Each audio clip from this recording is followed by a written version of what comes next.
Good morning all of you. कैसे हो मेरे प्यारे बच्चों? I hope you all are fine at your home with your parents. बेटा, हमने पुस्तक सरगम में से लेसन नंबर 10 पढ़ा था। 11 में बेटा सिर्फ रीडिंग के लिए था, ठीक है। आज हम लेसन 12 जीवन और शिक्षण पढ़ेंगे, ठीक है। जिसने लिखा है वो है विनोबा भावे। इसके रचयिता कौन है? विनोबा भावे, ठीक है। जैसा कि हम अपनी स्टार्ट करते हैं लर्निंग, तो हम सबसे पहले क्या पढ़ते हैं? मैं आपको सबसे पहले शब्दार्थ पढ़ाती हूँ, उसके बाद मैं आपको लेसन का सार समझा देती हूँ, जिससे आपको लेसन को अंडरस्टैंड करने में काफी हेल्प मिलती है, ठीक है। फर्स्ट है पद्धति। पद्धति यानी कि तरीका। किसी भी काम को करने का तरीका क्या होता है? किसी भी काम को करने का तरीका होता है कि हम जिस तरीके से अपने काम करते हैं, ठीक है। सेकंड है विरुद्ध। विरुद्ध यानी कि खिलाफ। खिलाफ यानी कि हम किसी के अगेंस्ट हो जाते हैं। लाइक हमें किसी का कोई तरीका अगर पसंद नहीं आ रहा, तो हम उसको क्या करते हैं? उसके बिल्कुल ज्यादा खिलाफ हो जाते हैं, ओके। नेक्स्ट अलिप्त। अलिप्त यानी अलग रहना। अलग रहना यानी कि हम किसी चीज से डिस्टेंस मेंटेन कर लेते हैं। क्या? हम अलग हो जाते हैं, okay. Next is Noon. Noon means नमक।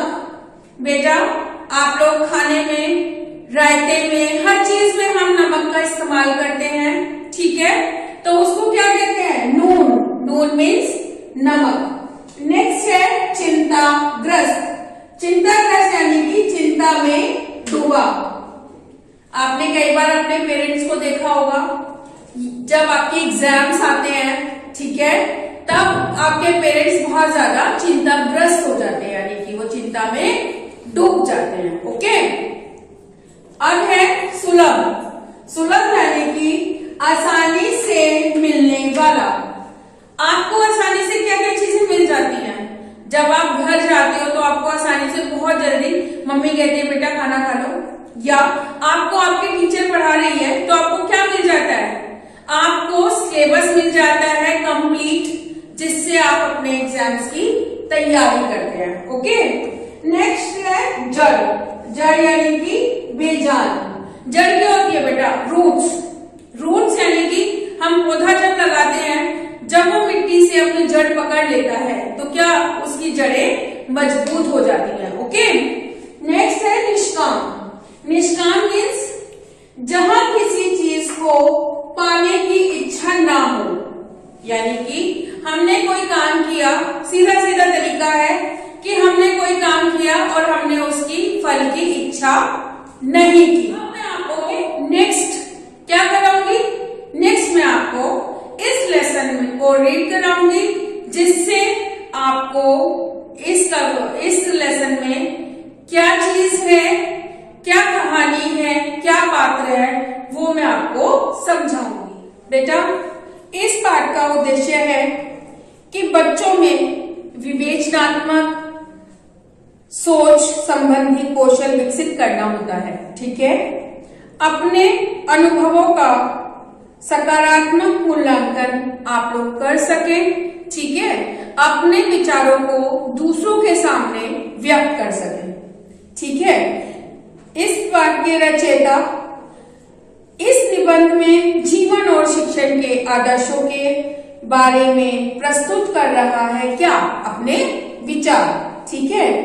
किताबी ज्ञान और वास्तविक जीवन के लिए अनुभवों से जो भी ज्ञान आप लेते हैं, उसका अंतर बताने के लिए इस पाठ में आपको बहुत सारी शिक्षाएं मिल रही हैं, ओके। लेखक क्या बता रहा है? लेखक बता रहा है बेटा, जो कुछ व्यक्ति किताबों से सीखता है, वह संपूर्ण ज्ञान सच्चाई की भूमिका से अलग होता है। जो सच्चाई होती है वो भूख में नहीं पाठ्यक्रम होता है वो हमारे वास्तविक जीवन से परिपूर्ण नहीं होता है। ओके, कोई भी व्यक्ति एकदम से सारी जिम्मेदारियां नहीं उठा सकता, क्योंकि यह प्रक्रिया के तहत सभी सफलता हमें मिल जाती है। कृष्ण जी ने कुरुक्षेत्र में भगवत गीता कही तथा अर्जुन उसका सार समझ पाया। श्री कृष्ण कौन थे बेटा? अर्जुन के सारथी थे, यानी कि उनके रथ को चला रहे थे। तब उन्होंने युद्ध भूमि में भगवत गीता अर्जुन को सुनाई थी, जिससे वो सारा ज्ञान समझ गया था। ओके, परंतु घर गृहस्थी में जब भी हम आते हैं और जो हम अपने सपने सजोते हैं वो बेटा सब चकनाचूर हो जाते हैं। लेखक कहता है, कौन कहता है लेखक? विनोबा। जीवन और मरण दोनों आनंद की वस्तु होने चाहिए। जीवन और मरण, जीवन क्या है बेटा? जब हमारे घर में, हमारे परिवार में कोई नया व्यक्ति आता है या कोई बच्चा जन्म लेता है तो हम क्या करते हैं? बहुत सारी खुशियां मनाते हैं, ठीक है। लेकिन जब हमारे परिवार में किसी की मृत्यु होती है तो क्या होता है? हम उसका बहुत ज्यादा शोक या दुख मनाते हैं। लेकिन यहाँ पे क्या कह रहे हैं लेखक? कि जीवन और मरण दोनों ही हमें खुशियां मनानी चाहिए। ओके, जितना भी हो सके अपना तथा दूसरों का जीवन सुखमय बनाओ। अपना और दूसरों का कैसे? एक दूसरे के साथ खुशियां। एक नागरिक को बेटा अपनी अपनी जिम्मेदारियां समझनी चाहिए तथा उसी रीति के अनुसार कार्य भी करना चाहिए।